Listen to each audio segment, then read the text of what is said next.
Good morning, everyone. Here I am with good old Shah Dobal. You remember him?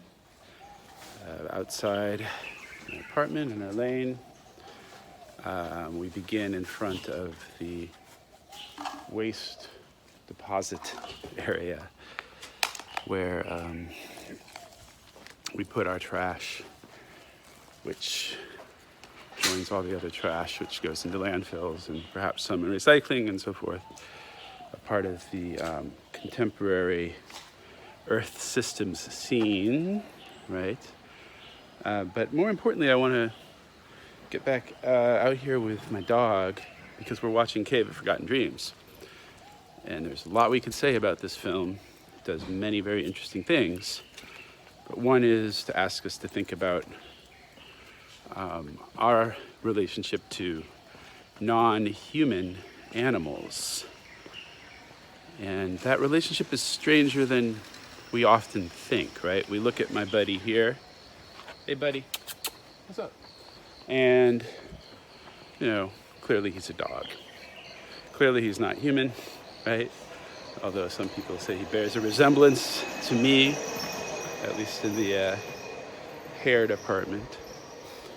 But we can watch a film like Cave of Forgotten Dreams and begin to recognize the extent to which our species being, human, our species being, the nature of our being as a species, not as just discrete individuals as we perceive ourselves on a daily basis, or members of a particular group, nation, however you define a group that you're a member of, but of a species that has evolved and arisen out of deep time, right, buddy? Is bound up and tied in with that of other species. And I'm struck by the scene here in Cave of Forgotten Dreams with speculation on the part of Werner Herzog as to whether or not this wolf whose tracks are in the cave, was stalking this 8-year-old boy, or whether they walked together as friends. Oh, where are you, buddy? Where are you? There you are. Okay, here we are. Now, that seems like a bit of idle speculation on the part of Herzog. Whimsical, a little silly maybe, but, it points at this real question, which is, at what point in the history of human evolution did human beings domesticate what have become dogs, which evolved in part, as far as I know. I'm not an expert on this, but I've done enough research to know that wolves are in the picture, right? So at what point did humans and the canine become partners? In the terms of the question of the Anthropocene, right, we're thinking about the ways in which human beings have shaped the world, right, buddy? And this question of our relationship to non-human animals is a very deep one. Evolutionarily speaking, of course, we have a common ancestor at some point. We don't know precisely what that is scientifically, but all evidence points to the fact that we and our mammalian cousins all have common ancestors, and that if we go far back enough, there's a likely universal common ancestor in our past. So this is interesting insofar as it's a scientific concept. And if we sort of open up the time frame enough and think about geological time and Earth history and evolutionary time, it kind of converges with some arguments and insights that might be really seen as being more spiritual, seen as being more religious in nature. But which are in fact rooted in our best science. And that would be something like this, right? That we are indeed all interconnected to the degree that we could say, we're all quote unquote one, even as we are also manifold and individuated consciousnesses and embodied beings, at least for a brief period of time. We cease to be so. Now this is interesting for lots of reasons, but I want to point to a couple more moments in Cave of Forgotten Dreams in relation to this specific line of thought. The Lion Man, the Minotaur, or the bull form, the auroch form, or the buffalo form, whatever it might be, that is somewhat embracing the lower half of the woman on the big stalactite hanging from the cave ceiling. So this is interesting also with regard to the fact that the Venus forms are all female, and the lion man, the lion-headed man, is the only male form that they identify that is not, that has human features, a human body. What does this mean? We will never know precisely unless we create a time machine and go back, But no, we'll never really know precisely. But based on not only that evidence, but considerable evidence from many peoples who, until recently or even today, live in small groups, small bands, and live closer to a kind of Stone Age technology, hunting and gathering, doing light cultivation in places like, say, Papua New Guinea or the Amazon or the outback of Australia.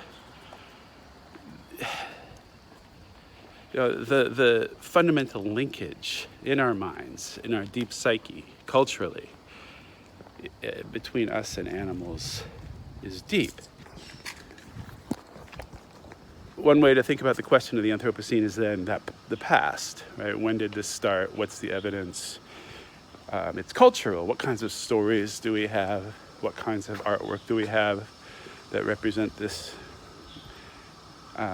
It's interpretive. What does it mean psychologically? Or, how do we make meaning out of it in the present day?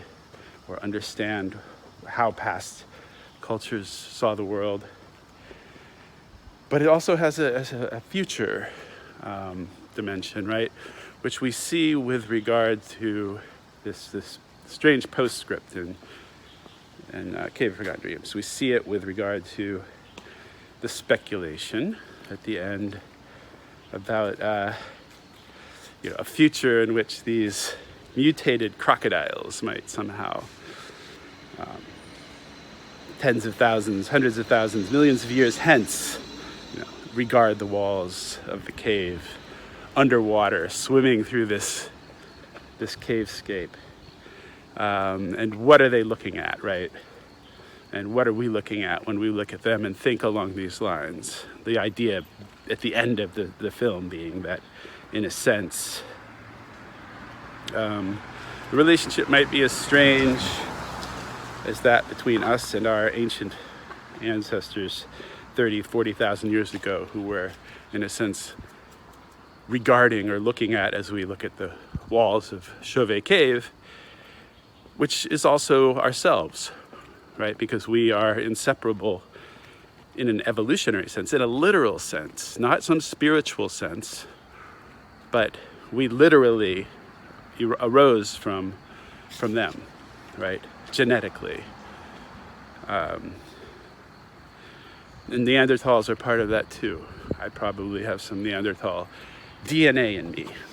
This is stuff that geneticists have been discovering and publishing about in recent years. Okay, so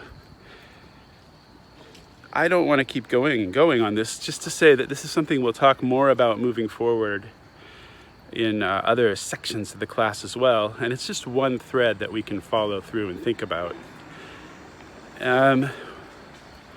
Animals, non-human animals, we're animals, let's not forget. So I preserve the prefer the more precise term for our purposes of non-human animals, so we don't get confused about the nature of our own being.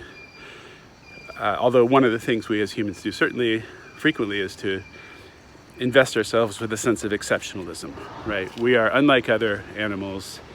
We have language, we make tools, we change the world, we alter it to our purposes. And yet this brings us again to the end of Cave of Forgotten Dreams. The nuclear power plant, the ability to unleash great energy by manipulating the atom, right? Which could easily destroy life as we know it in just a matter of hours, were there to be global thermonuclear war, and over time, which transforms and changes the Earth. And it's a signature of the Anthropocene, the radioactive layer that we've left behind. That is one of the chemical signatures that would define the Anthropocene according to the contemporary scientific view, right?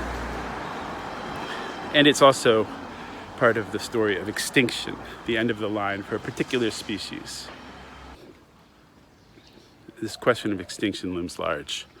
The question of the Anthropocene is one of whether or not we are accelerating the extinction of species, and we risk, too, the radical transformation or even extinction of our own species. War. Anyway, we'll be talking about these kinds of things moving forward. And suffice it to say, come here, buddy. Come here, yo. You know, that our bond, our tie with non-human animals is very deep and profound in ways that we often do not think about. But we'll think about them in this class a little bit.